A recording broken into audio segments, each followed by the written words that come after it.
I was just reading online that Marvel is maybe in talks with Shia LaBeouf, and he might join the MCU as one of the X-Men as Iceman. I mean, if you had asked me to put money on the headline that I expected the least, I think this would be it. Yeah, I didn't think like blockbusters would be sort of like a type of film that Shia LaBeouf would go back into again after he did Transformers. But any movie he does, I'm just very intrigued by. The past few years for him have been very interesting because he's balanced out a lot of like personal problems, substance abuse, that kind of stuff, with some very interesting movie roles.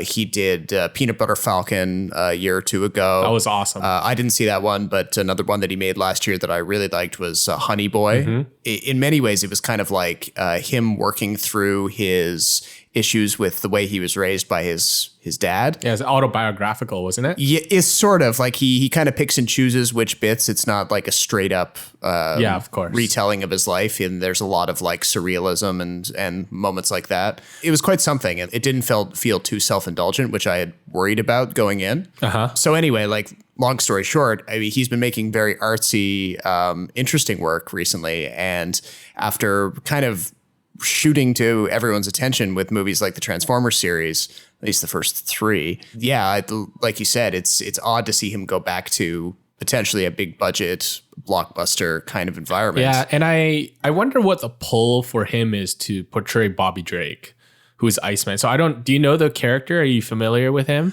Well, Bobby Drake has sort of gone through a couple of evolutions recently, hasn't he? Because he started out as a pretty mid-tier hero. Like we've seen him in various movies before. He was portrayed by one of the Ashmore twins in the first run of the X-Men movies. Right, Sean Ashmore. Yeah, there's two of them, so I can never remember who's done what. Well, like in the comics, he was around the original X-Men, right? Yeah. And he was always seen as like the youngest member, kind of like the cool, hip kind of dude, Iceman, you know, he kind of surfs on his like ice bridge and he's, you know, a hit with the ladies. But recently over the years, he's kind of transformed and retconned into like the first, I think, gay X-Men character. Yes. So I imagine that's something that the MCU is going to run with.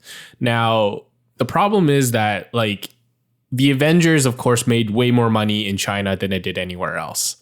And China has very strict censorship laws, and that includes eliminating LGBTQ people from movies. So we recently saw that with Star Wars with the lesbian kiss at the end. Yes. And so if MCU is going to do this X-Men, I really wonder if they're going to make Bobby Drake gay. And I get that, you know, to me, it's not that big of a deal if he is or isn't. I'm more interested in the story, but it would be like another one of those cultural milestones if you had a very prominent character who is a superhero and gay. So yeah, and I don't imagine Shia LaBeouf would play it if it was just like him playing the straight guy. Like he kind of played a nerd in Transformers, but he was a sort of like a teenage boy, not unlike the original Bobby Drake, I think. Exactly. And like the roles he's taken since then have been very tough, very edgy type of material.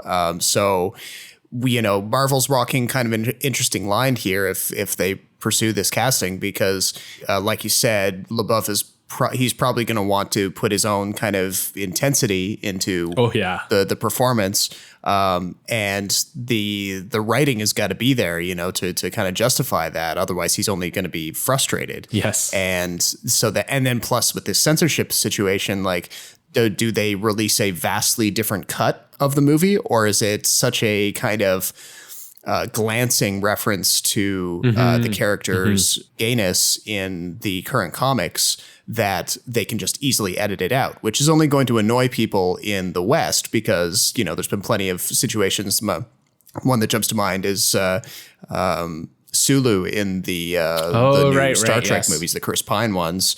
You know, they included a very brief gay kiss in the third movie, Star Trek Beyond, and it just all it did was spark a huge a series of complaints online about tokenism. Yeah, pandering, yes. Just sort of just like shoehorning the character's identity in there for the sake of getting some progressive points, Yeah, I hadn't really thought through all of the implications of that when I read the headline earlier today.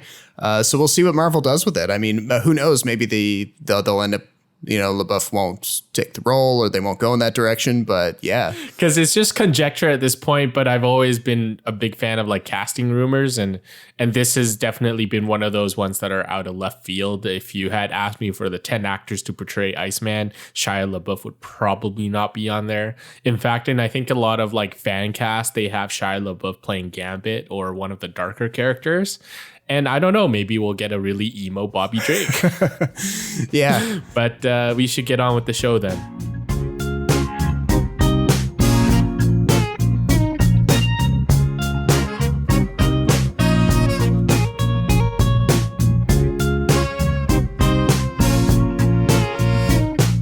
Welcome to the 80th episode of the Extra Buttery podcast, a conversation between two guys who love film and TV. My name is Jason Chen, and I'm joined by my co-host Robert Snow. In this episode, we talk about the 2018 cyberpunk murder mystery Upgrade, the classic Taiwanese film Yi Yi, Seth Rogen's new comedy An American Pickle, and the newest season of Netflix's superhero sibling drama The Umbrella Academy. So, Upgrade. This is a film from 2018 that I kind of flew under the radar because it was one of those like smaller budget, didn't get a wide release, but pops up on Netflix. So if you're in Canada, it's available right now. Robert, how did you come across this film? Yeah, like it came out in 2018, like you said, and small release. Like I think it played here in Toronto maybe for a couple of weeks. And I remember it coming out and I heard a bit of buzz on film Twitter about it. I think I saw a trailer. I was really struck by the some of the camera moves in that trailer. It was very stylish. And I was like, wow, okay, I got to check this out. And for one reason or another, scheduling didn't work out and I missed it. And I was kicking myself pretty much ever since because it became, I assume I could have ordered the Blu-ray without too much trouble. But again, like just kept slipping my mind, kept getting put on the back burner. And now it's on Netflix. And I was like, all right, finally going to check this out after everyone was raving about it 2 years ago. And basically, it's the story of a guy named Gray who's living in a sort of near future society, maybe like 50 years in the future. We've got self-driving cars, fancy looking skyscrapers, huge tech corporations. But Gray is a very kind of retro dude. He doesn't have any kind of cybernetic implants like a lot of society does. He likes to spend his time fixing up old muscle cars for rich clients. Meanwhile, his wife is working for this big corporation, and she's totally kind of integrated into the kind of futuristic, always online kind of society. So they go one night to deliver one of the cars that Gray's been working on to one of his clients. And on the way back, their self-driving car gets hacked and they get forced into a collision. And a bunch of mercenaries set upon them and shoot Gray's wife and cripple Gray basically from the neck down. And just as he's kind of readjusting to, grieving for his wife and dealing with this disability, he comes back into contact with the rich client that he went to see the night of his wife's murder. And this rich client offers him this fancy computer chip that's supposed to restore all of his physical capabilities. And initially he's kind of hesitant to do it because, like I was saying before, he's not interested in those kind of digital aspects. He's not really looking to rebuild his life, but the billionaire guy convinces him to do it. And he soon discovers that this implant gives him not only full control over his body again, but all of these crazy fighting capabilities, ability to analyze crime scene data, and he becomes a vigilante, and he sort of decides to try to solve his wife's murder. May I point something out? In the drone surveillance footage. Sir Brantner, Marine Corps, address 414 Citrus, Newgrounds. We'll need a plan. I got this. This doesn't seem like a well-thought-out plan. I need your permission to operate independently. Permission granted! Thank you. Yeah, so he's essentially a cyborg once you get this implant called STEM. And it kind of, again, is one of those movies set in the future about man versus machine. And there's a constant sort of internal battle between him about who actually controls his actions and his thoughts, whether it's him, Gray, or STEM, the machine. And obviously the twist, and I don't really want to spoil it, at the end is that these sort of two, I guess, entities come to a head and we kind of figure out finally what's going on. You kind of touched on one thing that I wanted to talk about, and that was the camera movement. So when we first meet Gray, like, it's very intimate. The camera angles are pretty natural. It's what you'd see in most movies. But once he gets the implant, the camera starts to sort of move like in a gimbal-like fashion. Like you're following him from behind and the camera doesn't quite move. And then when he starts fighting, it's very robotic. Like there's a lot of swings and like rotations that are very robotic. And it's supposed to mimic the way his body is moving when it's under control by STEM. I did find, though, I don't know if you found this, but I found it a little much. It got me a little sick, to be honest. Oh, yeah. No, I can see how that would be the case. It's got that. It's like a shaky cam, but it's not shaky. It's just moving around a lot. Yeah, it's got a bit of like a VR feel, I suppose. I mean, I haven't done a huge amount of VR. It's trippy as hell, man. That VR stuff. Like when you take off those goggles, my entire like equilibrium, my balance is completely off. I can't walk straight. Filmmakers have been using Steadicams and camera gimbals in a very traditional way for a very long time, but the way that they've built the camera rig for this particular style is to sort of sync it up with almost like with Gray's shoulders. And it is a very, like you were saying, it is a very unnatural way of moving the camera, despite it being super stable. And it's not like you're getting the like the Bourne trilogy style shaky cam. It's like the choreography is very clean. It's very easy to understand what's happening in the fight scenes. So that's kind of one of the biggest takeaways I had. And I remember that featured very prominently in that trailer back in 2018. The movie is directed by Lee Winnell, who we were talking about earlier this year because he's an Australian filmmaker who used the sort of sleeper success of Upgrade to convince Universal to give him the Invisible Man remake. Yes. And starring Elizabeth Moss that came out back in February or March, whenever it was. And you can see the influence of Upgrade in Invisible Man, the types, not quite the exact kind of robotic camera movements, but these sort of slightly unnatural, slightly eerie kind of positioning of the camera and the holding of the shots and everything. And it worked very, very well in Invisible Man as well. And I believe the last headline I read suggested that Winnell is going to be continuing on in the Universal Monsters franchise in the future. He's apparently working on a adaptation of The Wolfman with Ryan Gosling. Oh, good for him. So yeah, it'll be interesting to see if that kind of visual style carries over from Upgrade to Invisible Man to Wolfman. Because in the past, Wolfman movies tend to be shot very conventionally, and it'd be interesting to see if, a different way of shooting it would lead to a different vibe for Universal Monsters. I probably shouldn't have been surprised at all, but Lee Winnell comes kind of from like a horror background. So I didn't expect Upgrade to be so violent. Yeah. There's especially the first person he kills after he gets the implant from STEM. Yeah, was completely shocking to me. Like at one point, I had my hands around my mouth, and I was like, "Oh my god, what am I looking at?" And it doesn't get any better than that, because there is a sense of like body horror in this. You have people who have like guns that are like installed in their arm, so they don't carry actual gun, they just like fire from their wrist, kind of like Spider-Man. Yeah.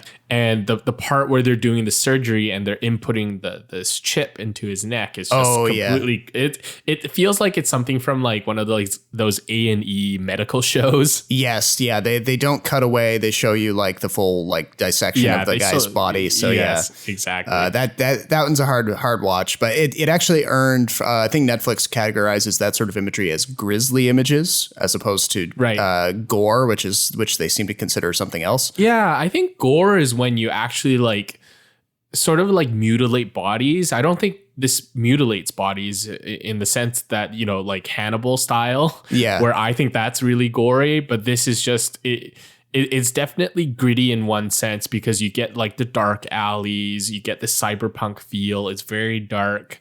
But you also live in this super futuristic world where everything is under voice command and self-driving cars are just the norm. And I think in like the plot synopsis, they describe Gray as a technophobe. And I totally feel like I'm going down that path where like all sorts of technology, I'm just not that interested in dipping my toe in first. I'd rather watch other people use it. And then once I think it's safe, I'll start using it. Avoid the early adopter situation. Exactly. I just don't think there's any benefit to it. Like unless you want to become like popular, and first on the scene type of thing. But like that doesn't appeal to me at all. So when he's talking about, fixing cars with his hands, do robots play baseball? Do robots make babies? Those are very like compelling arguments to me.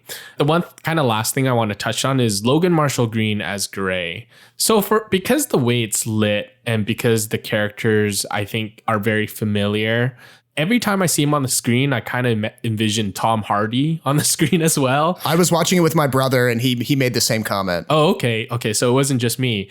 At the same time though, I feel like Gray isn't a character that's nailed down very well. I think for a guy who scoffs at technology, for a guy who likes doing things his own way, I think there are a couple moments where he freaks out and he's completely out of character. I don't know if you felt that way though. They set him up as being, very analog, and then as soon as he sees the capabilities of STEM, You could argue that he's a little bit too accepting. He's a little bit too ready to kind of let STEM take over for him. And of course, that that foreshadows what happens in the finale. Right. And there's like, as he hunts down his wife's, supposed killers, there's a bit of light banter and trash talking that comes in between him and his enemy. Maybe because I see a lot of Tom Hardy in him, but I feel like the real Gray wouldn't have had so many words to waste. Like he's a type of guy who'd take a wrench to your head without saying a word rather than, bantering with you all the time and sort of like mocking his enemies as he's fighting them. Yeah. I mean, the one-liners are funny. Like a little bit. Yeah. It just feels a little out of place. They provide a bit of levity in an otherwise pretty dark movie. But yeah, you're right. Like it would almost be better if they established that Gray, like as we meet him in the beginning, is not very witty, but it's through the benefit of STEM and the implants, like quick reasoning, that suddenly he gains a bizarre sense of humor. Yeah, there's a scene in the bathroom where he's fighting and he's dodging all these attacks, and then all of a sudden he goes, "I'm a ninja." And I'm like, okay, all right, this is a really dumb line, but okay. And then it's STEM who brings him back. STEM reminds him and says, "Hey, don't be cocky. You're not an actual ninja." When I feel like it should be the other way around, where STEM should be like, "Hey, you're a ninja. Look what you can do."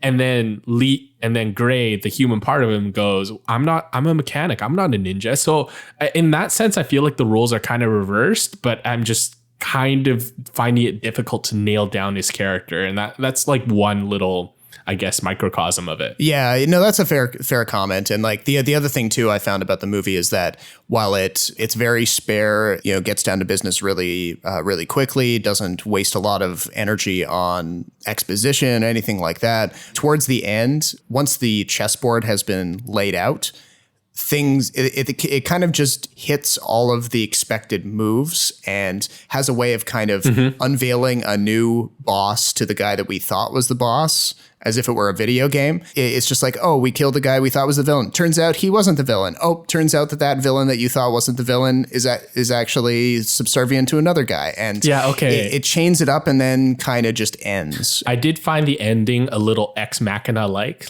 the movie Ex Machina. A little bit. Yeah. I mean, I know we've talked before how like I'm a pretty big fan of Black Mirror, and you're not so much. And this feels very much like an extended episode of Black Mirror. Agreed. 100% agreed. You get you get a situation where, a human's relationship with technology seems initially like very positive, but then goes down a dark road.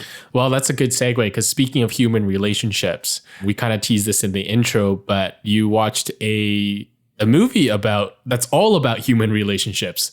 A marathon of a movie, if I might say so, nearly 4 hours long, if I remember correctly. But no, only 3. 3? Okay. Yeah. Edward Yang's Yi. So I just want to get your initial thoughts because we've never really talked about this. Yeah, well, I just finished it before we started recording. We'd been kind of trying to decide what stuff to cover in this episode. And one of our ideas, actually a Shia LaBeouf related idea, didn't pan out because of VOD release schedules or whatever. So you had mentioned that you were familiar with this movie. You have it on the Criterion Collection edition. And so I went looking for it on the Criterion channel, their streaming service, found it there.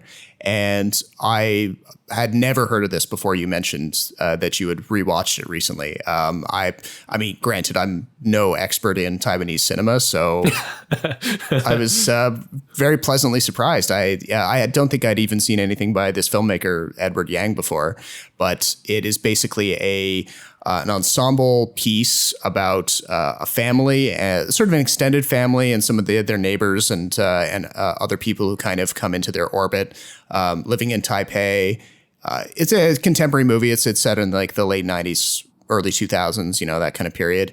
And the movie came out in 2000, if I remember correctly. Yeah, actually, in one scene where one of the characters goes on a date and goes to the movie theaters. I don't know if you saw it, but there's a Phantom Menace poster in the background. Oh, really? I know, I didn't catch that. Yeah. Oh, okay. So yeah, it was filmed around 99, 2000. Came out in 2000. So Edward Yang is a very acclaimed filmmaker. A lot of cinephiles, I think, would be familiar with his work. The reason why his films don't get a lot of attention, though, is because he's always rejected the idea of making film to make money. So there are a lot of films that he's made in the past that are very, very difficult to find because he's never, and I could be wrong on this, but he's never allowed them to be distributed on physical media. Oh, weird. Okay. Yeah, because in Asia, like licensing rights are a little bit more murky. Editorial control may not be what it is. Kind of like Hollywood, where the director really wants full control over the final product. He ended up moving to the States, I think, and he died recently about 10 years ago from illness. But he was considered one of the greatest Asian filmmakers, one of the first in like the new Taiwanese cinema movement. And this is arguably his masterpiece. This film helped him win Best Director at Cannes in 2000, nominated for Palme d'Or. And as you said, it's about a family, a father, a daughter, and a kid. And it's very much a very eventful year in their lives and the things that they sort of go through as they come of age and learn how to deal with different people. I have to say, though, like having rewatched it recently, it does feel a little dated. It feels like it was something from the 80s and 90s. But if you think back on it now, that's like 20 years ago. And it's a very, I think, slow burn film. You really have to take the time to learn about the characters because plot wise, it's quite thin. It's one of those movies where you do have to be paying very close attention to the dialogue because character relationships are pretty much only revealed through dialogue. And they're not going to say, well, hello, character number one, I'm related to you through this means, there's no exposition at all. It's all done through like contextual clues and all of that. And but it's a movie that rewards your patience because if you stick through the various dialogue scenes, you finally kind of decode what's happening maybe 15 or 20 minutes later, and you're like, oh, okay. And then you get a kind of greater understanding of all of the relationships. Right, exactly. So the patriarch is a guy called NJ. He's this programmer, software developer, something like that. And he's trying to do a deal with this big Japanese company, but his business associates are just in it to make a quick buck. But he's more, I think, altruistic. He really wants like a harmonious relationship. He wants to do something that has value rather than just making money. His daughter does very well in school, but she's kind of going through growing pains with her first boyfriend. She kind of gets caught in this love triangle that kind of doesn't make sense, but okay. And he's got this young kid, his young son, who's very precocious, but also gets in a lot of trouble at school because he talks back to the teacher. Yes. Who is very abusive. I think the kid, Yang Yang, he gets his last laugh. But I just wanted to ask you, though, did you find it difficult to grasp? Like, culturally, some of the nuances. So, I mean, all of that tracked very, very well. And the style of the movie is to kind of keep the camera in either like a medium wide or even wide shots for long takes. Yeah, it's very static. Yes. And it's kind of like theater in that way except with the added kind of element where Yang will often point the camera at a pane of glass and kind of shoot the action through a window. Yeah, the reflections. Yes, that's a big thing. You know, you're sitting there, you're kind of drinking all this information in, you're getting to know these characters through these very long takes.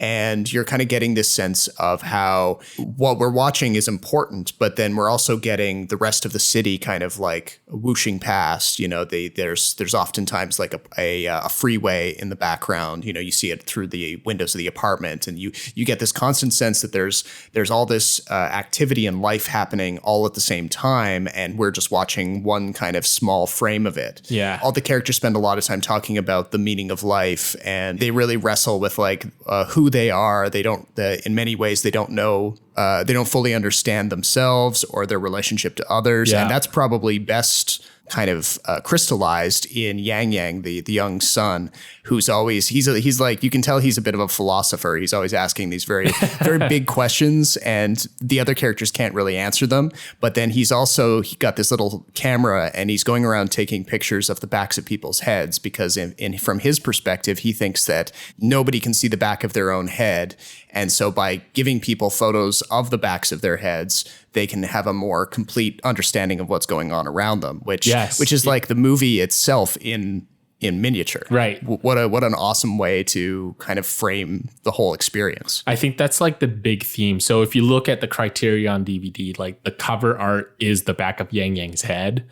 And it's interesting that you talked about when he shoots, he's always shooting of reflections. And I think that's like a very literal thematic element where he's talking about characters reflecting upon their past or their present. The one thing I did want to point out, and I don't care if I spoil this because it's such an old movie, but there's a bit of like a murder plot that kind of is like shoehorned in at the end. Yes. And I get that the news itself, the sort of impact of it can be quite authentic, but I thought that felt very out of place. I felt like it almost wanted to just shock you, kind of like how a family drama always ends up, or a lot of them end up in some sort of like death of a family member where it's super tragic and it's a moment like a catharsis. But I didn't get it in this film. What was your take on that? Well, there's sort of two deaths that happen very close to each other. There's a death of a family member, and then there's also a death of a person who was sort of in the family's orbit. He was it's like the love triangle guy. Yeah, but it was a love triangle that we weren't entirely aware of. We knew that the daughter of the main family, what's her name? Ting Ting. Ting Ting. We knew that she was sort of interested in this guy who goes by the nickname Fatty, who's the boyfriend of Ting Ting's neighbor, another schoolmate. Yeah. And we know that the three of them are sort of like orbiting each other, and they can't really decide, who's seeing who, or what the status of that romance is. But then right at the end, we hear about this murder, and it's none of the three of them who are killed, but it's another guy who we previously thought was only in a relationship with the neighbor girl's mother. Yeah. And we didn't know that he was involved at all with the neighbor girl herself, despite being a high schooler. So this information kind of comes very, very in a very sudden way. And I don't know if that's Yang trying to get us to feel as shocked as the characters would be, because that would have been. Yeah, that part always, I kind of feel like I there's something in there that I must be missing, because it didn't make a whole lot of sense to me. I get like all these lives are intertwined, but it just comes out of left field a little bit.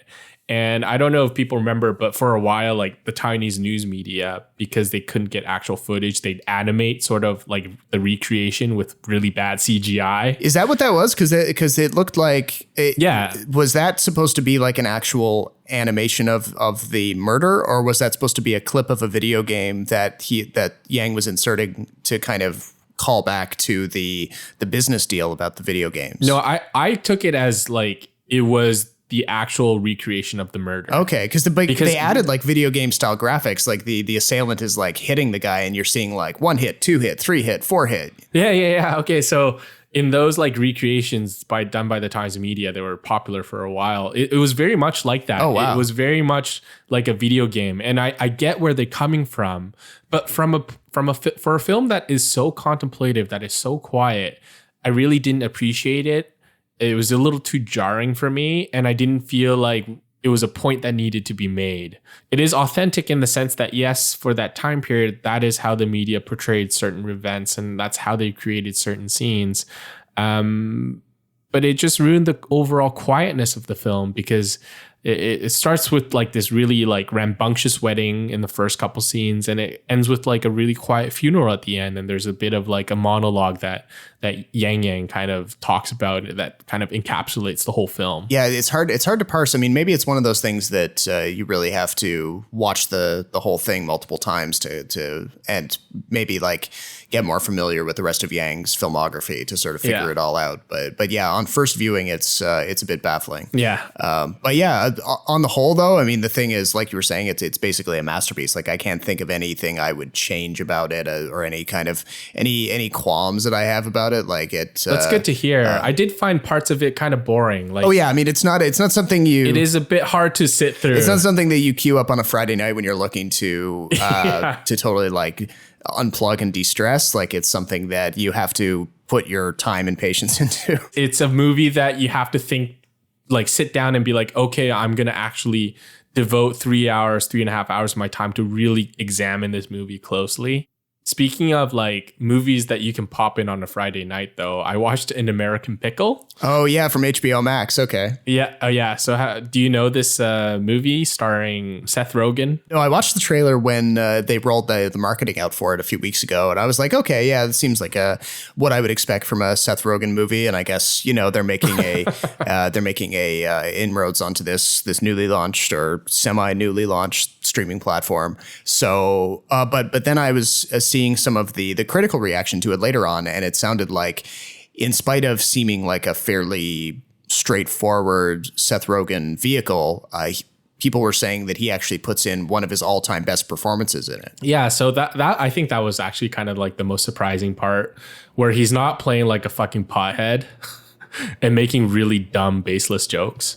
So An American Pickle, directed by Brandon Trust, who is a cinematographer, and he frequently collaborates with Seth Rogen and James Franco. He was the cinematographer for Disaster Artist, actually. Oh, okay. So a lot of the film actually looks quite good, and I think it's because of him. So An American Pickle is based on the short story called Sellout, and Seth Rogen plays two characters. He plays Herschel Greenbaum, who is this Eastern European Jew with like a Borat accent, which I think was like fully done on purpose. It's just one of those like caricatures. His home gets raided and destroyed by the Cossacks. He and his wife move to New York. He gets a job at a pickle factory, and at a workplace accident, he falls into a vat of pickle and brine, and he stays there for 100 years. 100 years later, a group of kids who are flying this drone around happen to like basically release him from his prison, basically. But it turns out that the brine has kept him intact. So he hasn't aged a day over the 100 years. And he's discovered, and he ends up getting in touch with his great-grandson, Ben Greenbaum, who is, again, played by Seth Rogen. And so what you get is sort of like an Austin Powers thing, where like someone from the past wakes up and he's like a complete fish out of water. Right. And that's the big comedy part. And the other comedy part is the relationship between the old Seth Rogen and the young Seth Rogen, where the young Seth Rogen is this like mobile app developer, which is like the furthest thing from like an Eastern European immigrant Jew who works a blue collar job. You have no wife, no children, no friends, no job. You need help. I'm fine. You're not alone!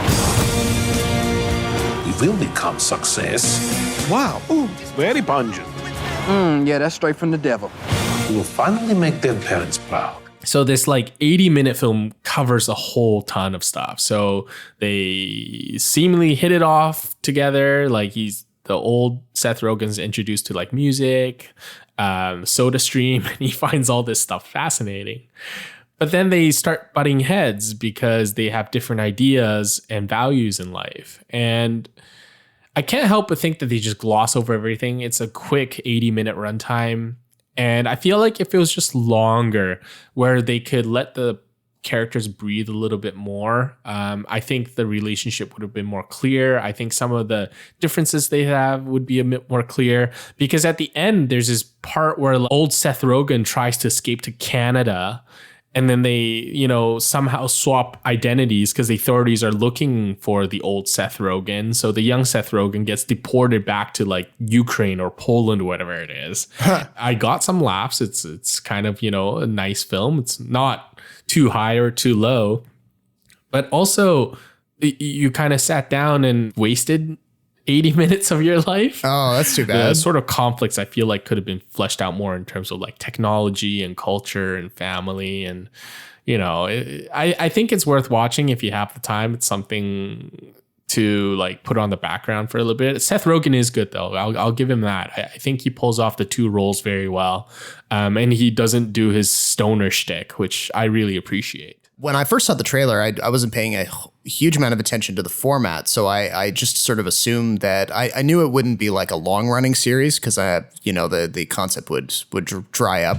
But I figured it would be like, I don't know, a 6-episode miniseries or something on HBO Max. So the fact that it's only an 80-minute movie is a bit of a surprise. Old Seth Rogen goes from like fish out of water to being in debates with public people and having a Twitter account and starting his own pickling business and getting that business shut down and starting a whole nother business and buying plots of land and taking down billboards. There's just a lot that goes on. And so are there any other recognizable cast members in this for like usual collaborators of Seth Rogen or? Yeah. So you get the occasional Lonely Island SNL cameo.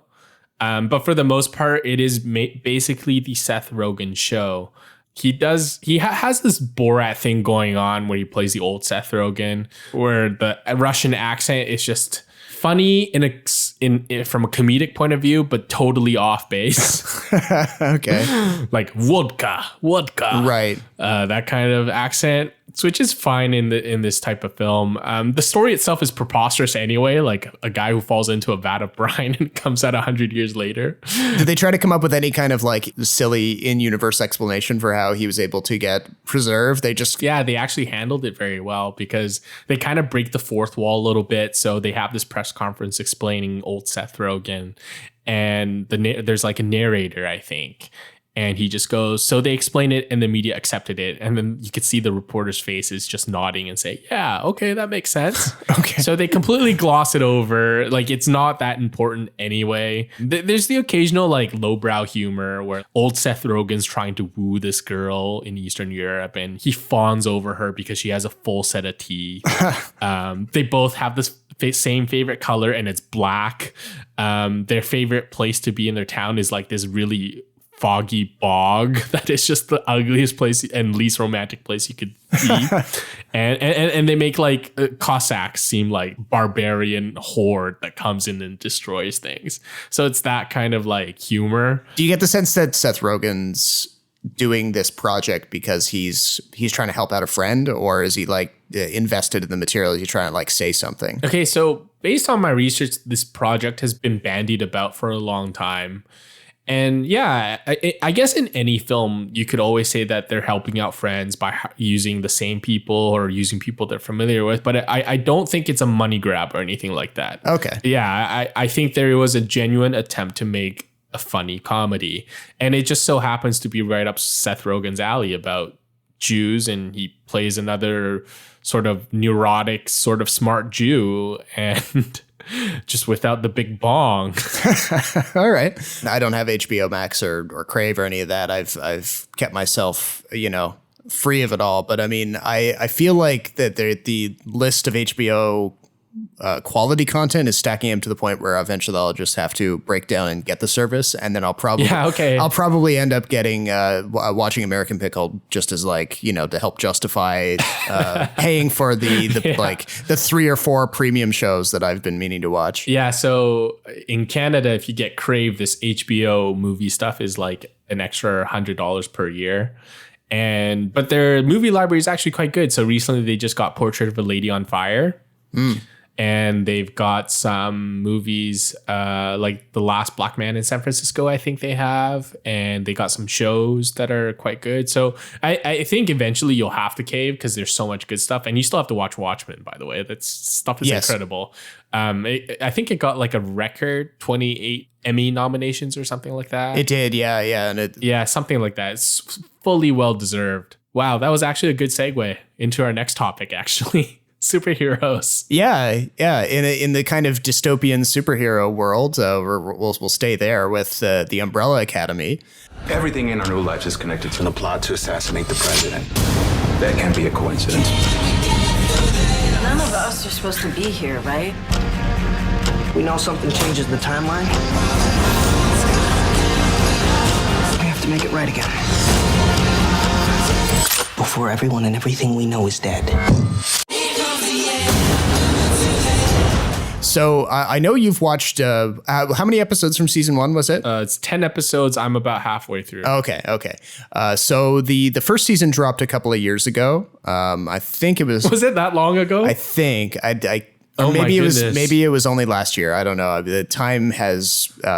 time is a construct. Yeah, time is a construct, is expanded and contracted, and the COVID being one of the many reasons. But the first season dropped some time ago, and it was based on a Dark Horse graphic novel series, which I had not been aware of before it hit Netflix.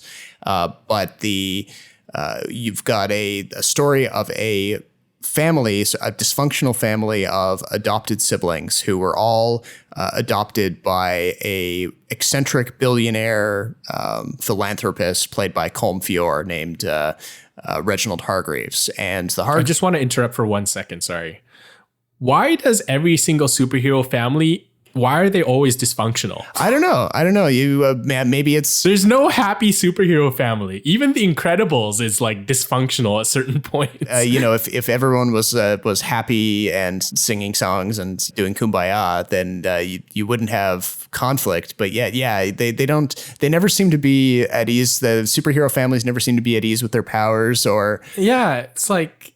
The only superhero family that I think is harmonious is Clark Kent and Martha Kent, where like the mother-son relationship is very, very good. But even in that sense, she's not a superhero and he's not being a superhero when he's at the Kent house. So it feels like anytime you have a superpower, it's like a dysfunctional family is like the poison pill, basically, if you have a superpower. But I just thought it was really funny. But anyway, go ahead. So you've got this dysfunctional family of adopted siblings, and Reginald Hargreaves is their adoptive father, and they live together in this mansion, and Hargreaves sends them out on crime fighting missions, and he's not very kind of warm or fatherly towards these kids their whole lives. He treats them like soldiers, and that doesn't even give them proper names. He just refers to them as numbers 1 through 7. And eventually, like the kids just, amongst themselves, they form relationships, and they kind of decide on chosen names to call each other. But when the action of season 1 picks up, they have been apart for a long time. They've grown estranged. They've all become adults, and they all reunite because Reginald Hargreaves has died in mysterious circumstances. And over the course of the first season, the events of them investigating Hargreaves' death bring all of them together and slowly reveal new truths about each other, kind of bringing old hurts and old problems to light. But then they have to band together to stop an evil force that they weren't expecting, and the end of the world. You've got Luther, played by Tom Hopper. He's the super strong one. He's had this operation to save his life, which has resulted in this like ape-like body, which gives him really crazy physical proportions. Then you've got Allison. She has the power to rumor people, so she can whisper, "I heard a rumor," and then add some sort of command, and she's able to mind control people, make them do things they wouldn't otherwise do. Diego, he's like a Batman-style masked vigilante. He's the most kind of serious of the bunch in many ways. He has this ability he's got like martial arts fighting skills. He can throw knives incredibly accurately, cause them to like sort of bend in midair and find their targets. Then you've got Klaus. He's sort of the screw-up one who can speak to the dead, and this has caused him to try to sort of suppress his power through alcohol and drugs over the years. number 5, who is only known as number 5. He's for some reason not picked a name for himself. And yeah, he's just a boy. Yeah, he's just a boy. And he has the ability to sort of jump forward in time and space. And when season 1 begins, he's been lost for 40 years in the future. And he comes back to sort of deliver this news to his siblings that he has seen doomsday is going to occur, and he's the one who sort of tries to rally them to stop it. He's one of the more sort of sardonic of the bunch, being that he was cast adrift in time for so long. He has all of this experience, and they don't want to take him seriously because they still see him as a kid. And then you've got Vanya, number 7, who played by Ellen Page, and when season 1 opens, she doesn't have any powers. She's been treated as sort of this observer, this kind of assistant to Reginald Hargreaves for a long time. And she's never really been fully accepted by her siblings because of that. Turns out there's some secrets about Vanya that get revealed in the latter half of season 1. Oh, okay. So I'm not there yet. Okay. Yeah. So I won't spoil too much of that because there are some pretty good reveals in the second half of season 1. A few things you might not expect, character choices and that kind of thing. Oh, and I left out the 7th Hargreaves sibling. Actually, his name is Ben. He's got this ability to sort of project these alien tentacles from his chest and kill people. We don't see a huge amount of him early on because he died before the events of season 1 begin. And he appears often to Klaus to kind of try to get Klaus back on the straight and narrow, but of course it doesn't really work. So he's there as a ghost, but he doesn't figure into the plot a huge amount. So then season 2 just dropped. And without revealing too much about the way season 1 ended, the siblings have decided to make a huge jump in time. And they land in 1960s Dallas, Texas. Okay, interesting time. Yeah. The jump through in time has sort of scattered them in the timeline. They all appear in different time periods in the 60s. Some of them arrive like in 1960, some in 1961, 62, 63, but they all sort of reunite right around the time that JFK is going to be assassinated in Dallas. Of course. Yeah. All these like alternate history superhero stuff always involves JFK for some reason. Watchmen did it. X-Men did it. In a story where you've got characters who do have these fantastic abilities, there's sort of a what if kind of hard to resist sort of thing as a storyteller. Be like, okay, if you had characters who had all these crazy abilities, what if they could save him from being assassinated?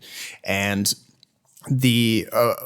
unfortunately, they don't get to figure that out right away in season 2 because as part of this time jump that they all experienced, number 5 again jumped a little bit too far forward and witnessed another doomsday event. And he's got to go back around, kind of like he did in season 1, get all the siblings back together again, even though a lot of them still have these resentments that drive them apart from each other, and try to band them together again and try to stop this new doomsday event from happening. And so season 2, being that the structure is very similar to season 1 in that way, where you've got all these siblings who can't get along. The writer's room on the show is trying very hard to drive them apart and then pull them back together and drive them apart and pull them back together. And maybe for some viewers that can feel a bit repetitive and maybe like there's not a lot of progress being made because you might think like, didn't we just see them all come together at the end of season 1? Like, wouldn't they be on good terms finally? But maybe these people are just so screwed up, they were treated so poorly by their father for so long that it's hard for them to really trust each other. I don't know. But I think the fun thing about the show is that it has developed kind of a bit of a cult following. There's, there's fans on Netflix who kind of fell in love with these characters, all their idiosyncrasies, and they're probably kind of like ride or die at this point. They don't really care too much about what's being done on a storytelling level. They just want to see the fun kind of banter and the weird situations that these characters find themselves in. Right. So I know part of the appeal for you must be the fact that this is filmed locally in Toronto. Yeah, but although it doesn't show off the fact that it's filmed in Toronto like some productions do. Yeah, it's supposed to be some sort of like fictional city or something like that, right? Yeah, there's a bit of like the whole show is kind of dressed up in a bit of a retro futurist kind of vibe where even the present day 2019 timeline that we see in season 1, you don't really get the sense that it is 2019 really, because You see a lot of characters still using payphones, and there's not a lot of like fancy technology or anything like that. We have a moon base, but then characters dressed in a very sort of implaceable 1970s, 1980s kind of vibe. The fact that it's shot in Toronto is kind of obscured a little bit, but it is fun to see how creative the filmmakers have gotten with using locations that I can kind of pick out and dressing them up in very different ways. So you mentioned how there's like quite a bit of a following for this show. And to me, it does seem like one of those superhero shows where they have to prevent like basically the world ending, which is, I think, the basic storyline of every superhero film. But for you, what is the biggest pull for you for Umbrella Academy? I think it is the character relationships. It's the more comedic bits, the banter and that kind of thing. So it's not really the plot that really sells you. Not so much, because it does feel like, and this is probably true of the comic too, from what I can tell. The comic is satirizing superhero fiction a little bit on its own. I didn't get that feeling of satire though when I watched this. Well, just in the sense that it's a darker, less optimistic kind of vibe. Like you're not getting the kind of yes. It is quite dark and gloomy because they deal with like drug addiction and suicide and all that kind of stuff. Yeah, so you're not getting the kind of like Superman with his hands on his hips kind of looking bravely into the horizon sort of situation. Like it's clearly aware that it is a superhero show, but it's trying to be a little bit more down and dirty. I don't know that I would call myself a fan of the show yet, though. I mean, I'm entertained by it, but You have way more patience than me, though, right? Like in general, like your tolerance is a bit higher. I've gotten to the point where like it's starting to be apparent that Ellen Page is sort of, I guess, going on a different path than his siblings. And 5, I think, is the time traveler. He's just starting to like really lay out what's going to happen in the future and what sort of like obstacles and adversaries they have. So have you finished season 2? No, I'm 6 episodes in. From what I've seen in like the kind of initial critical response to this season of the show, it's very positive. Some people are saying it's better than the first one. So I would hope so. Yeah, because it just didn't, for one reason or another, it didn't really hold you when you were watching season 1. Like I said, I can't really call myself a fan of the show necessarily. I appreciate it as a product. It's probably one of Netflix's, if you look at everything they've published in the past couple of years, it's one of the better I think superhero kind of fantasy type shows. Right. I think they floated some crazy number saying like 45 million people have watched Umbrella Academy at one point or another. Right. And I'm just like wondering, it's like, do you count autoplay in that? Yeah, well, they probably do. I see the appeal, but I don't see it having that much traction. But I totally could be wrong. Who knows what or how Netflix comes up with these numbers, but I mean, the way it's going seems like there's going to be a season 3 though, right? So this might be one of their longest running shows now. And it's, for me, like, I think one of the reasons that I might continue watching it is because with the exception of Ellen Page, I haven't seen a lot of these actors before. And it's kind of like a launching pad for their careers in many ways, because you have people like Tom Hopper or Dickon Tardley. Yeah. Guys who have had work before, but this is their first like really big like blockbuster role in essentially, as much as like a Netflix show can be considered a blockbuster. So yeah, it's a good introduction to these new performers, and we'll have to see what they each do with it. Ellen Page is sort of the anchor talent, as it were, even though she plays a very withdrawn character for the most part. I feel like she plays withdrawn characters very well. Oh yeah, it's definitely in her wheelhouse. Yeah, but yeah, like if you haven't checked it out, it's probably, and you're in the mood for a dark superhero kind of thing, it's probably worth a watch. But then again, there's getting to be a lot of different choices in even that subgenre, because Amazon's got their own flavor of it with The Boys, also shot in Toronto, also satirizing superheroes. So now that I'm very excited for. Oh, really? Did you watch the first season of The Boys?